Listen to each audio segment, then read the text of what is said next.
only had one banana. Speak English, fool. Yeah. Your face is confusing enough.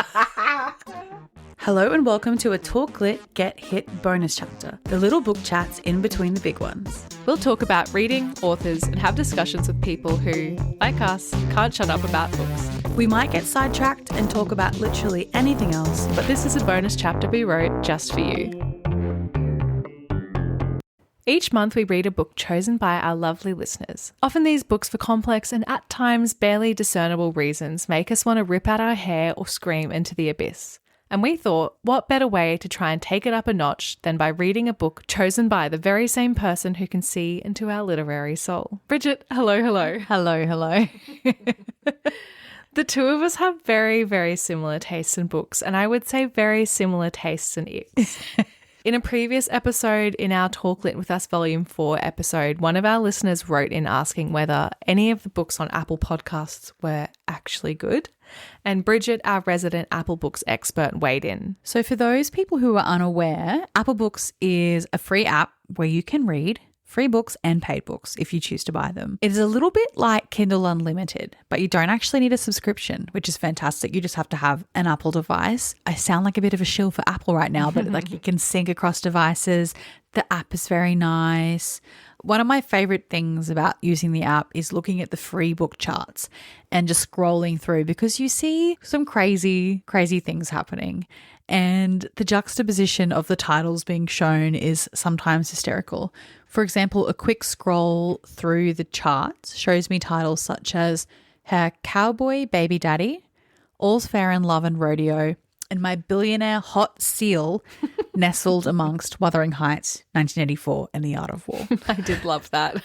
So you can get classics on there, and it's a great way to read them mostly free. If they're out of copyright, I love it. I was also doing a little bit of research about Apple Books, and apparently if you are an author and you choose to publish on Apple Books, it seems to be, based on their propaganda, a little bit of a better deal than if you were to publish through Kindle Direct Publishing. So apparently on Apple Books, the benefits are simple and straightforward.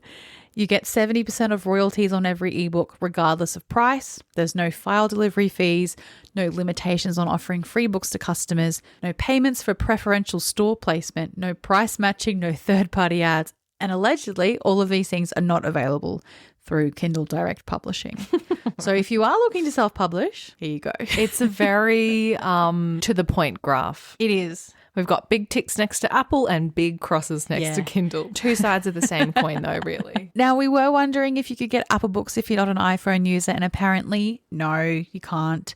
I was reading a thread on Reddit that asked this very question, and somebody called Absinthian said, this is a symptom of a closed format. Apple are massively guilty of providing for their own ecosystem with complete disregard for people who may have bought content and decided to move away. So sounds about right. Sounds very familiar. This is the lot in life we have chosen though, so we need to just power through. So the concept of this episode, or these episodes as we hope they will be, is very simple. Bridget has picked a book for me from the plethora of free, questionable books available on Apple Books. This is based on a mysterious set of parameters that are known only to her. So with that in mind, Bridget, would you like to kick it off by giving us a little rundown about why you chose the book you chose? Before I do that, I just want to say that while we were explaining this concept, I just realized that this is very similar to this Netflix show that I watched the other day, which is Just to Two of Us. I don't know if you've seen or heard of this show, but it is, I think, hosted by some Geordie Shore people, but two absolute bogans, chavs, go on this show and they design a tattoo for the other person. And they are awful. And I feel like this is what we're doing to each other. It will leave a lasting impression on us, but at least it's not on our skin. Yes. Anyway, I have a voice message at the time of choosing the book to explain my thought process.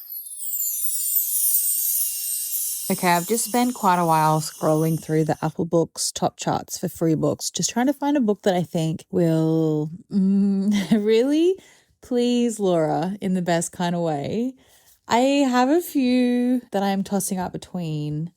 The first one is Working Girl, a sexy novel of self-discovery with her taking revenge on this guy. The second one is called Hungry for Her Wolves, which I think is where this girl finds her mate and then has to have sex with all of his brothers. So that's a choice. The Charming Billionaire. The cover looks like Joe Alwyn and I think it's like a really clumsy girl and then she has to do some event planning for him. Twins for Christmas. Actually picked a few Christmas ones and then I was like, wait, it's January. So, and then there's a Enemies to Lovers fake dating firefighter romance. There's one that is like a Navy SEAL protecting a rock star's daughter because I feel like that is like a trope that Laura could tap into. But then I also, like, I just know how much Laura hates, like, a clumsy, oh, I've dropped my coffee. Oh. So I think I might go with the Charming Billionaire one. Actually, yeah, I've just decided Charming Billionaire, Joe Alwyn. Let's go. The book that I chose was called The Charming Billionaire by Samantha Skye. That's so funny. I really enjoyed a little peek behind the curtain there. And so amazing because I think one of the first things I said was, OMG, is that Joe Alwyn on the cover? One of my notes is like, cover, yassified Joe Alwyn, possibly AI. It's hard to say. So the rumours are true. The book chosen for me is The Charming Billionaire by Samantha Skye. I do have a voice message. Oh my God. Bridget's picked my book. Okay, I'm going to go and see what it is. The suspense is killing me. Oh my God, it's called The Charming Billionaire by Samantha Skye. It does look like it has Joe Alwyn on the cover. Number 1 in the Baltimore Boys. Okay, 383 pages. Oh. The first time I met billionaire Harrison Rothschild, I was looking up at him after the tray of drinks I knocked over landed on his Italian, not capitalized, leather shoes. The second time I met him, the drinks spilled on his shirt instead. I was born... Okay. I was born with the clumsy gene, but as DC's most sought-after event planner, capitalized, I am professional and the show must go on. I have a sick father... sick to look after, and the medical insurance only goes so far. But when I get a glimpse of his perfect chiseled, I don't think that's spelled right, torso in the coat room, I do what any red-blooded, not hyphenated woman would do. I run out the door. Oh, okay, this goes on for a lot longer than I thought it would. Rumors are swirling that he is going to be our next governor. And he fits the persona perfectly. With his charming smile, his broad shoulders that look like they can hold the problems of the world, and his sultry eyes, not something you see associated with a man often, that leave me breathless every time he looks at me. But we are complete opposites in every way, something his mother has no issue in pointing out.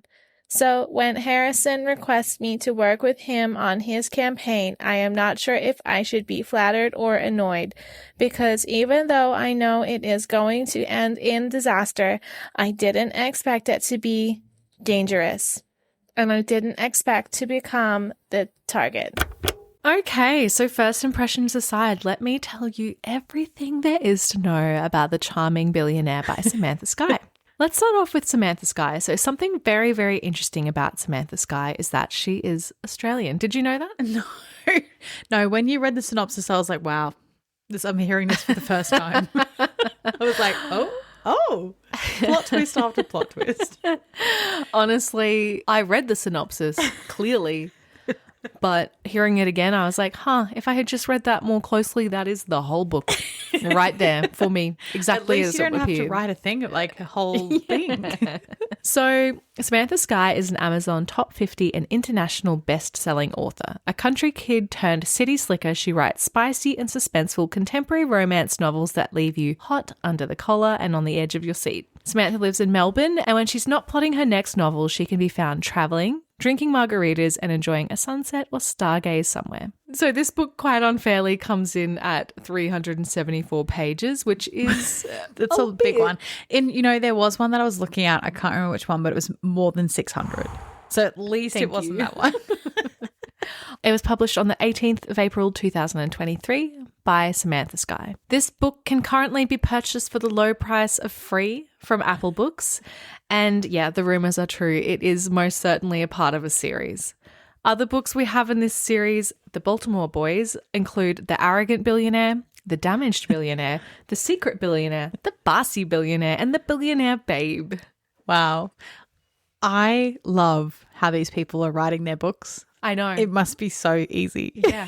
And not only do we have the Baltimore Boys series, but she also has the Boston Billionaires, the Billionaires of Whispers, and Men of New York. How many plot lines can you think of with billionaires? Honestly. Well, like ever since you revealed it in our Twisted Love episode, I think there is a lot of likelihood that more authors than we realize are employing your fridge magnet trope strategy. They live among us. They do. So what all of that information boils down to is a book that I was really, really not looking forward to reading. Why? I fail to understand. What do you think is the most egregious part that you were not looking forward to? What aspect of it? I think you were pretty bang on with the clumsy girl. I think I thought that it was going to be something incredibly in the vein of The Spanish Love Deception, which, as we know, is pretty high up on the charts as my most hated podcast book. Yeah, ranking higher than Credence Against All Odds. My initial thoughts were that you were some sort of cunning genius, because when we were discussing this idea, you had said to me, I think it could be a great idea to showcase our individual personalities a little bit. And I discovered that on my own, left of my own devices, it's paranoia, it's suspicion, it's confusion. I was like, what, why she picked this? Who... Did she read this? Did she know? What's the angle? She's trying to get me, but I don't know why. Trying so hard to connect the dots. I felt like it was, there was an angle here and I couldn't sniff it out. But I do think you were pretty bang on. There was no angle. I just thought it'd be funny. Please never leave me on my own again. For better or worse, I think I had quite a close read of this book. When I looked through before, I had 190 notes, highlights, I should say, which is probably more than I've ever had for any podcast book. And that was because I was simply like, I've got to tell Bridget about this. The people need to know. So yeah, I think it was kind of a culmination of all of these tropes that I've seen repeated over books like The Spanish Love Deception, Icebreaker, Wildfire, The Love Hypothesis, most recently Twisted Love, which, as we know, against all odds, I enjoyed to a degree. It did seem like some sort of revenge for enjoying a billionaire romance, but again, I would really like to put my hands up and say I didn't enjoy it that much, you guys. It's not that serious. Well, you could quote me from the Love Hypothesis episode and say, sorry, I know how to have fun, guys. Yeah, that's way worse. Yeah. No, it's not. So let me paint a picture for you. As the blurb actually very clearly stated, we have a charming billionaire who is running for governor. We have DC's most sought after event planner, which I would like to return to, who is also the clumsiest person in the world. Twisted Love was also set in DC. What is it about it? Weird. I guess that is the business capital. Men are there in suits. rock on. Yeah. We have a plot that includes not just romance, but also danger. A little bit of intrigue. I think it will shock you to hear that my overall feeling about this book was that it was reasonable. Oh, wow. That is absolutely shocking. I'd like you to cast your mind back over previous podcast episodes. I'm sure, if we had an editor, there are clips that we could chuck in here, couldn't they just have a chat? Guys, talk it out. Stop flying off their handle. Communication is key. I hate miscommunication trope. I don't think we need an editor. This is great. Multimodal. That's the record scratch. You're probably wondering how I got here. Me too. Because this book, they communicated a lot. They worked through things as a team, and it was so freaking boring. It sucked so bad. Actually, what you're saying is we're wrong. We're wrong. I was wrong. I was mistaken. I can give you so many examples of this. So one example of this is around a particular point in the plot where our leading lady, Beth, realizes that our leading man, Harrison's mother, is trying to frame her for attempted murder. Oh my God. So the way it unfolds is that Beth, as DC's most sought after event planner, is coordinating an event that's somehow associated with Harrison's run for governor. Throughout the dinner, one of their sort of major donors and good friends mistakenly is given a meal that contains seafood, which he is deathly allergic to. Right. Beth is wondering how this possibly could have occurred because she's so freaking good at her job. It never could have happened. Well, she's the top event planner. She is the top. That is so true. What follows, instead of kind of the usual panic and confusion we'd see in a book like this, where people just ran. Yes. We didn't see any of that in this book. People were not just running. They were not just blowing it all up and like turning their backs and running away. She goes out the back. It's so freaking boring. She's like, okay, guys, we need to figure out what happened here. I'm really confused. I've looked over this menu quite a few times. Can you show me the communication you have? I love this. It was such a dry procedural book. She's like, then I went out the back and I spoke to the chef who had also communicated to with quite a few times over email. We looked over the emails and we found that, yes, I had in fact said like he should have the red wine sauce. His allergy was noted on the booking. Then someone comes out and they're like, but Beth, you called to make a last minute switch. Oh. Dun, dun, dun. So this kind of thing happened again and again. So I would really like you to read out this portion, which should be like a real high point Like in the book. High tense. Framed for murder. Yeah. I could go to jail for the rest of my life. You should be crashing out at this point. That's okay. You be Beth and I'll be everyone else. Okay. Okay, I have all the paperwork here, she says in a light tone with a small smile, which indicates to me that the restaurant didn't make a mistake and their conscience is clear. My heart sinks. So, I have your emails and final paperwork here, all signed, both outlining the dietary requirements of the man in question. She continues, and I am confused. So what happened then? I ask, looking between her and the chef and back to the paperwork. We had a late change, she says, looking at me. What do you mean by a late change? Well, an hour before the event began, we got a call to make changes to the dietary requirements. From whom? I ask, surprised because I didn't call and I'm pretty sure Oscar didn't either. From you. You called and spoke to the head chef here, requesting the change. I look at her, bewildered at what I am hearing. I didn't make any such call. I spoke to you. You explained the change you needed.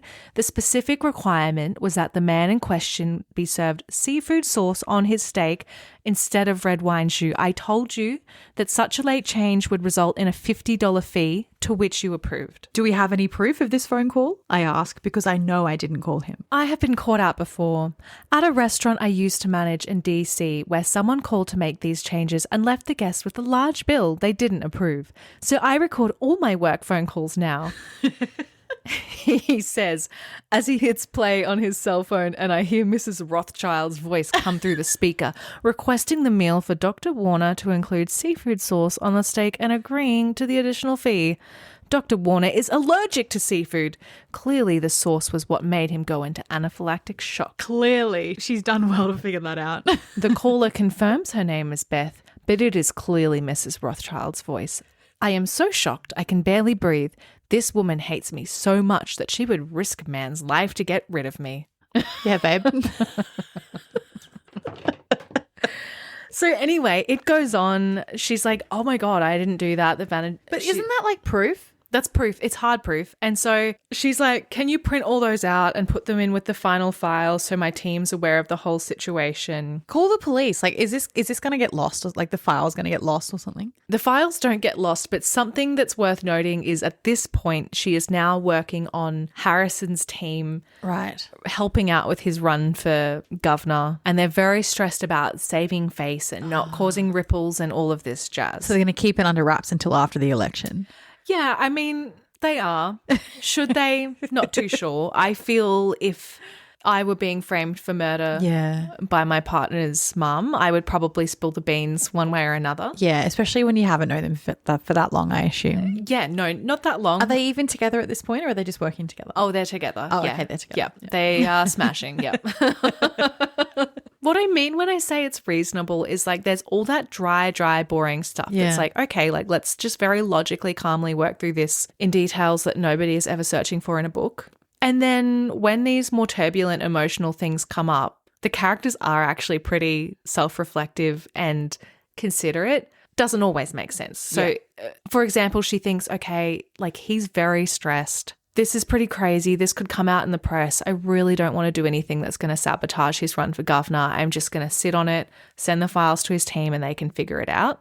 And then in the meantime, he's quite stressed about almost killing a man and Beth being in trouble. And he's like, I'm actually too stressed to look at that legal team. Can you review it? Also, I don't know what took them so long. She figured it out straight away. Yeah, what's there to review? I don't really know. They have like an invoice, a voice message, and some emails back and forwards. But he has thought, she's kind of quiet. She's gone a little bit weird. I don't really want to pry. I just want to make sure she feels safe and supported. So I'm just going to let her work through it and then check in later if she's still being weird. Very healthy. Yeah. Very boring. Boo! Blow up your life. Let's find out about it. Any Scream other book, it would be like, I just ran. I had to leave. I had to leave the country. To Heathrow. Yeah. There is another funny example of this. So, as you mentioned, she is the most clumsy girl in the world. A couple of quotes from Beth on the topic say, I am clumsy, yes, but not usually so flappable. I am extremely clumsy. I am clumsy, a klutz, a catastrophe. Harrison, I am so clumsy. I'm here nearly every month with some ailment or another. I told you. I am clumsy, I murmur with a shrug, because there is no way I'm telling him about his mother's visit. And then lastly, you are not clumsy. You are beautiful, he states before pulling me back from the counter and carrying me back to his bedroom. As if the two things are like mutually exclusive. As we all know, cannot be both. Clumsy, ugly. And so our girl is so clumsy that she's up on her roof cleaning her gutters. Which is also another problem I have with this book, because when they say opposites attract, what they really mean is poor and rich attract. Because on paper, these people are very, very similar. They're both extremely driven, type A. It's just he's a billionaire. They seem so compatible. And so Beth lives at home with her dad, who's a widow. Her mum died in a car accident that she was in. There's always something so drastic in these books, isn't there? Yeah. For like what reason? It's a real chip on her shoulder as well, because actually, I would like to say more on the different universes thing later. But first, let's address the clumsy girl on the roof, because she's up there, I believe, fixing the gutters. Another of many problems I have with this book is that she was living in a house that was in such a state of disrepair that it would not heat properly. It was leaking. And Harrison was like, damn, that's crazy. Come back to mine. As a billionaire, he's not out here getting a new house. It's not fixing it. Just letting her dad, who is disabled, and her live in that house in squalor, being like, whoa, it's crazy how some people live.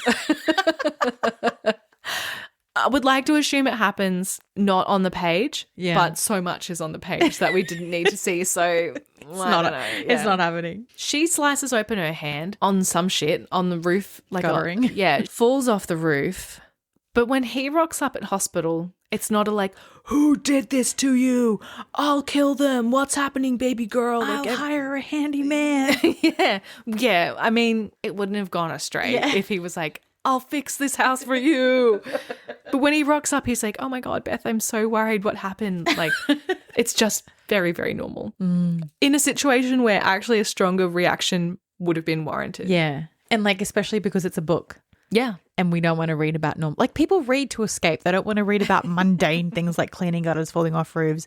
Oh my God, are you okay? Not only is Beth poor, but she's also traumatized.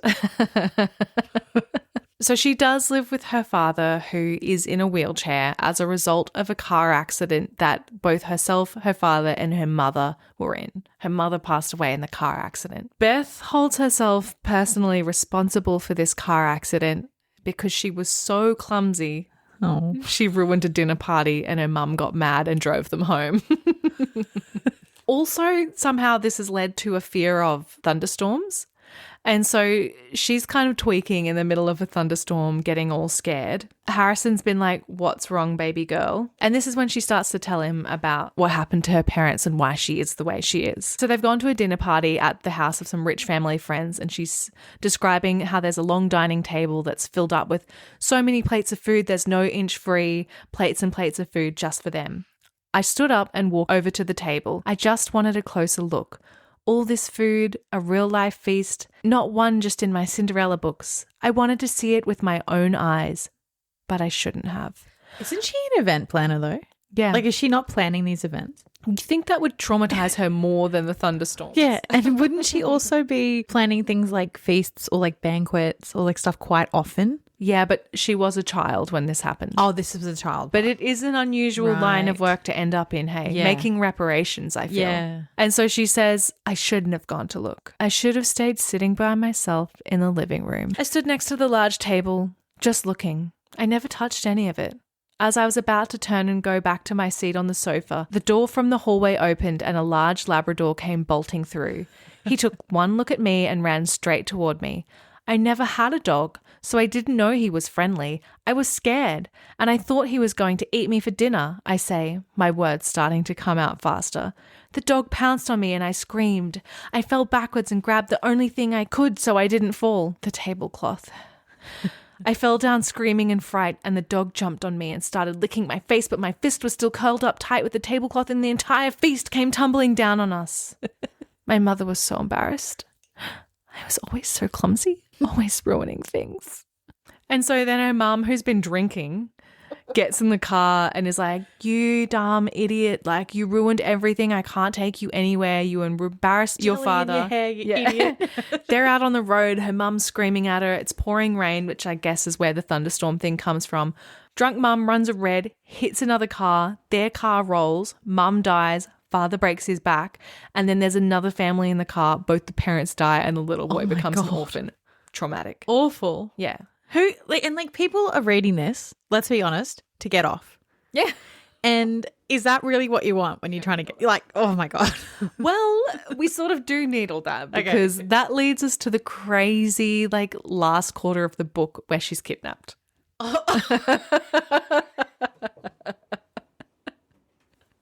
Let's play a game. Is she okay? Yep, go.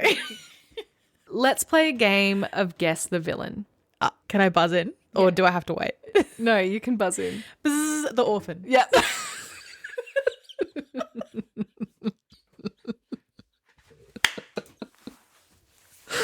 How did he find her?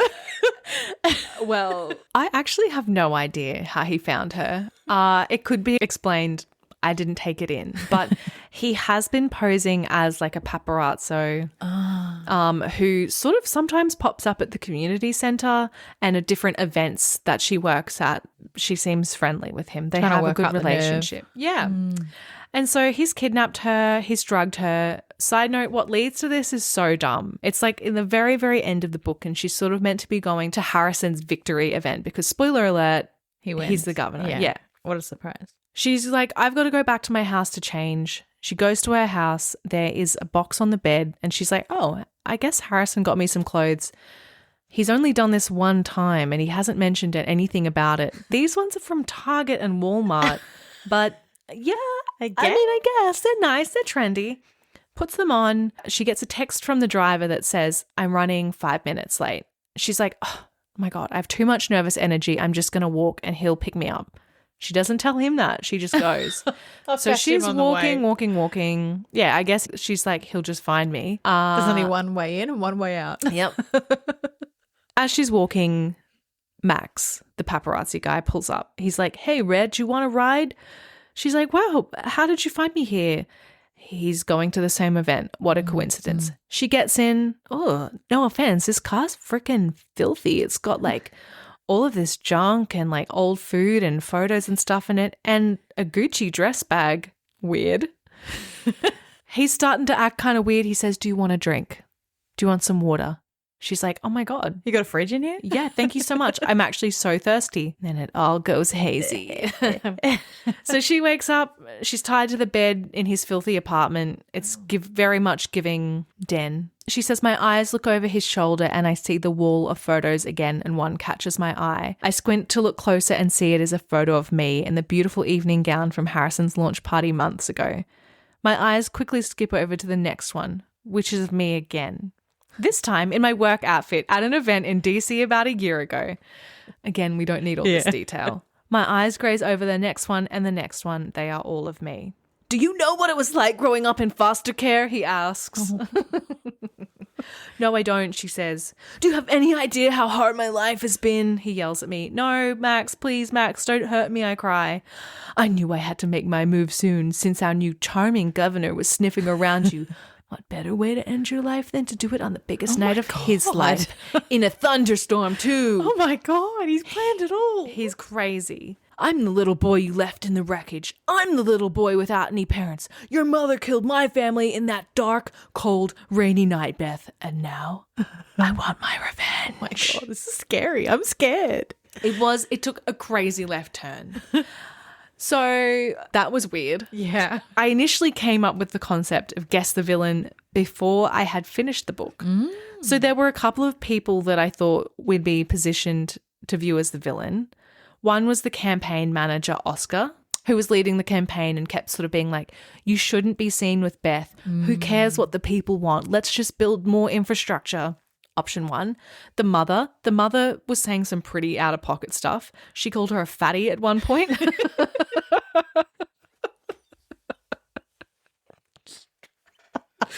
Again, not really for any reason. And I did already forget about the murder thing. And then we have this guy who was just like a one-off mention. Yeah. I mean, it's always the ones you least expect. I don't really have much more to say about Beth apart from the fact that, yeah, like she is just yet another character that's meant to be so smart and so capable but is so consistently dumb. I do think her emotional intelligence was way higher than we would normally see in books like this. Like even though the thunderstorm thing was pretty cringe. Yeah. There was a section there where she was like, I'm a grown woman. Like it makes me so mad that I still act like this. I can't help it. I don't understand it. I can't control it. Like just sort of had a little explainer, which I think would have been more impactful if so much of everything else wasn't explained all the time. Yeah. I do have a real problem with the fact that she's meant to be positioned as DC's most sought after event planner. One, that can't be true because she is living in squalor. Yeah, how? I was going to say that before. How can you be working for politicians, world leaders, and still have no money? At the start of the book, she isn't working for him, but she is working for an event company and she's like their top gal. Top dog. Yeah, total main big vegan. Yeah. But that can't be the top of event planning in a city like DC. No. And then she spills a drink on Harrison, then she spills like a couple of drinks on him at another event, and it charms him. He's like, wow, look at that ass. She's so decisive when she just cleans up. Spills those drinks on me. She spills one on him and it gets on his shirt, and then she's all breathless and she's like, it's been so long since I've had a man. Right. Blah, blah, blah, the usual trope. Yes. It just doesn't add up. It doesn't make sense. And then she gets in this role and she is so assertive and so like across it all. And that makes sense. But those two things don't add up. The writing wasn't as bad as it could have been. It was very boring. And it really, like, you could tell she didn't have an editor, or I assume she didn't have an editor, because there were times where she would latch onto a certain word or phrase, use it like quite a bit over about 30 pages and then never use it again. So one that she kept using was homing in, which stood out to me mostly because I have always thought it was honing in. Same. So I'm the dum-dum here. Is it not? No. Homing in.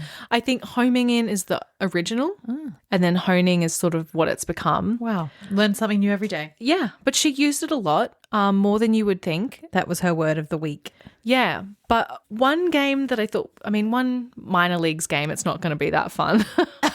No, it's going to be Major Leagues. One really cool game that I thought we could play is just guess the words, because Great. Samantha Skye, I guess, went to the Don't Say Said School of Creative Writing. So I was wondering if you could guess maybe like 5 words that you think could be popular alternatives, and I'll compare them against my list. Any like emotion in particular or? Any. We go through them all. Okay. Cried? Cried is not in there. Wow. Okay. Uttered? No uttered. Oh my goodness. Okay. I have 3 chances left. I'm trying to choose between whispered or whimpered. Which would you like to go with for 1 point? I'm going to go whimpered. No, I'm going to go whispered. No. No, whispered. Okay. But you would have had a point if you'd gone with whimpered. I should have stuck to my guns. Yeah, you Okay. should have thought a little bit about what we're reading here. Yeah, true. Okay, I have 2 chances left. Sighed? What? Okay. Last one. Got to make it count. All I can think of is like exclaimed. We can go with exclaimed. Am I going to get a point if we go with exclaimed? You will get a point.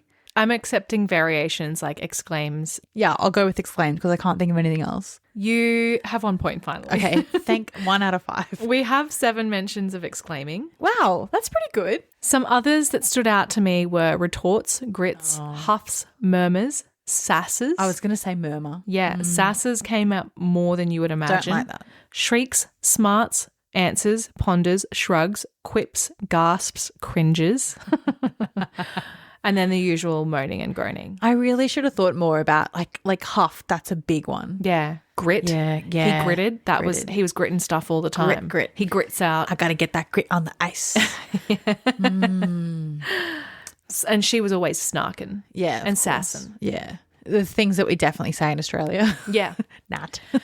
I did have somewhat of a spoiler warning in case I wasn't certain that this book would have a happily ever after, because I was thankfully, like, for clarity's sake, given a table of contents for this book, which did manage to spell out to me, yes, chapter 1, Beth, chapter 2, Harrison, chapter 1, Beth, chapter 2, Harrison. Awesome. Loved it. Sick.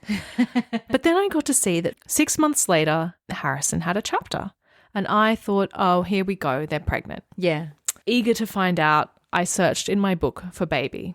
They did not have a baby, but that did not stop the word baby being mentioned 56 times. Oh Here are some of those times. I love it. Supercut. And I'm sorry to my mum.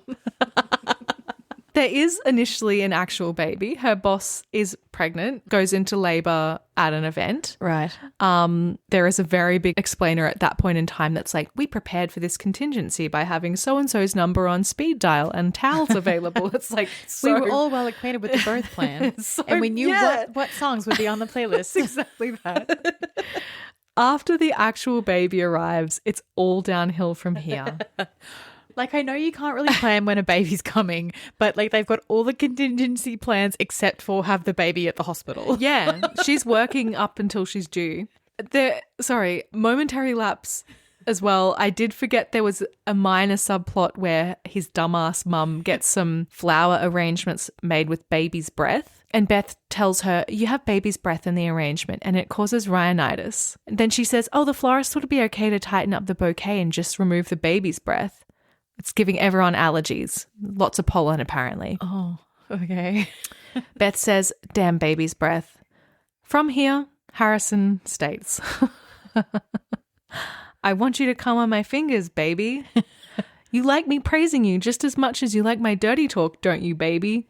Touch your perfect breasts, baby, I grit out. Not sure how long I can last, but knowing I want her to come first. Keep touching your breasts, baby. Part those legs, baby. Nothing hotter than someone saying breasts over and over and over. He's always sucking on them too. Nibbling. He's nibbling on them a lot as well. Nibble. Fuck, baby, you are so beautiful when you come. You are. I love it when you do it in an accent, but I also kind of love it when it's just straight Laura so voice bad. because it really highlights how bad it is. We've got some quick ones here. Lie quietly, baby. Baby. Give it to me, baby. Well, I am a pretty happy baby, I say with a grin. Sorry, baby. Are you teasing me, baby? Fuck, baby. That feels so good. Fuck, you are tight, baby.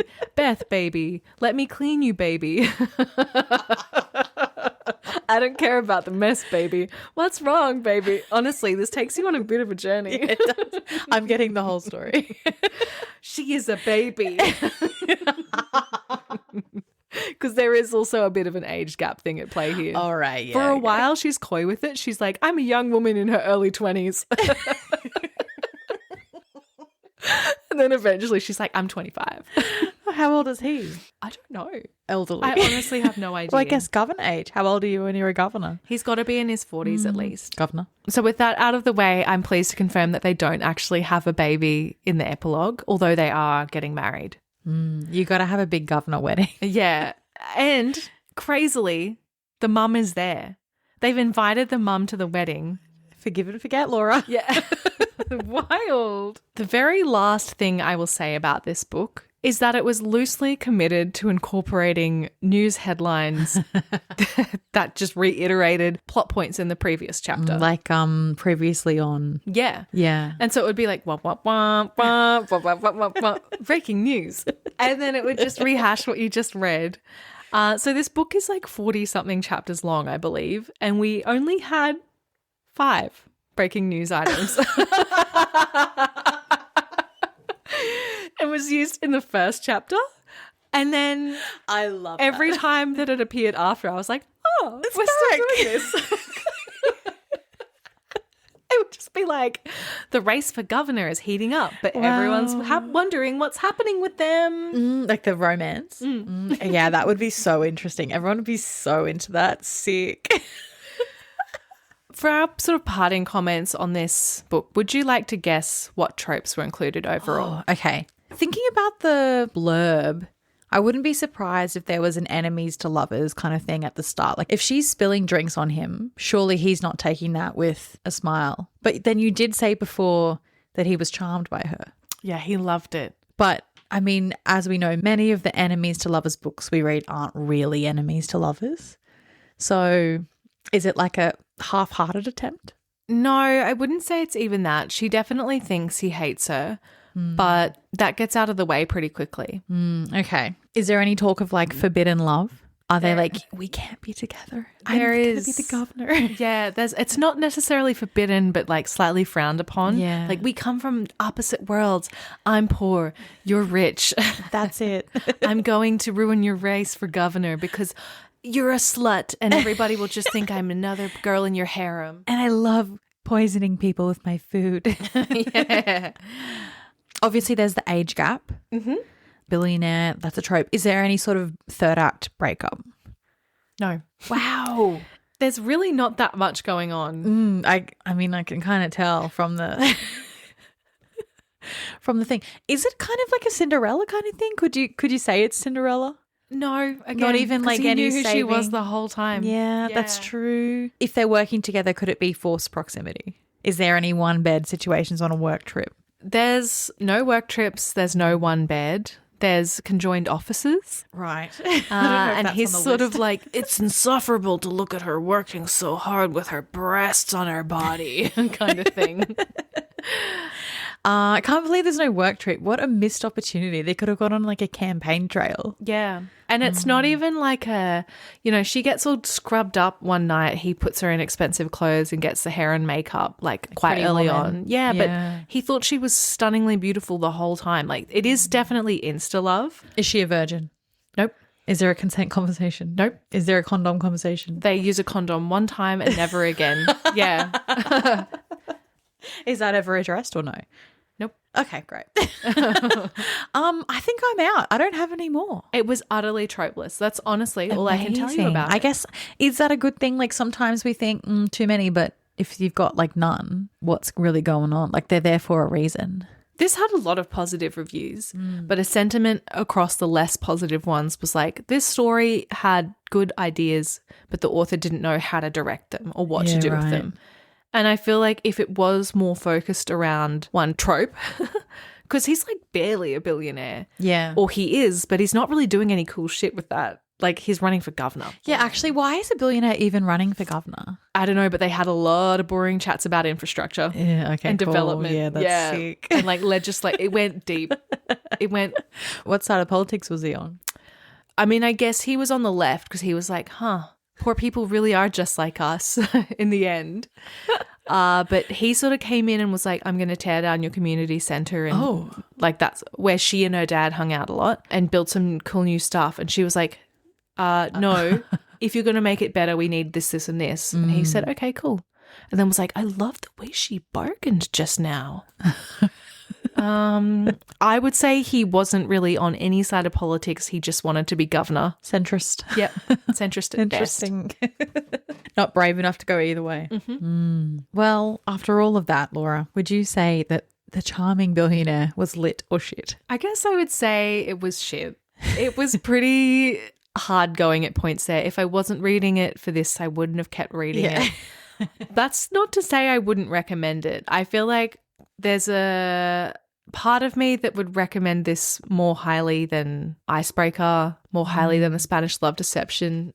But then it's sort of like, I don't know if people will enjoy it because nothing's really happening. Yeah. Maybe you could recommend it to someone who's like really into event planning. They could get some free PD out of it. Yeah. There's a lot of detail. Did you learn any good tips about hosting an event? No. Did you learn any good tips about running a campaign? I mean, I learned about baby's breath and rhinitis. I didn't know about that either. Rhinitis? I don't know how to say it. It's not going to stop me from buying baby's breath. I'll be buying it till my last baby's breath. That's so funny, baby. April is Sapphic Romance Month at Talklit Get Hit, and to celebrate, we are reading Bury Our Bones in the Midnight Soil by V.E. Schwab. Have your say on what we read next by keeping an eye on the link in our show notes and on our socials. Make sure you subscribe to the show, and if you want to be on the same page as us, follow us at Talklit.GetHit on Instagram and TikTok.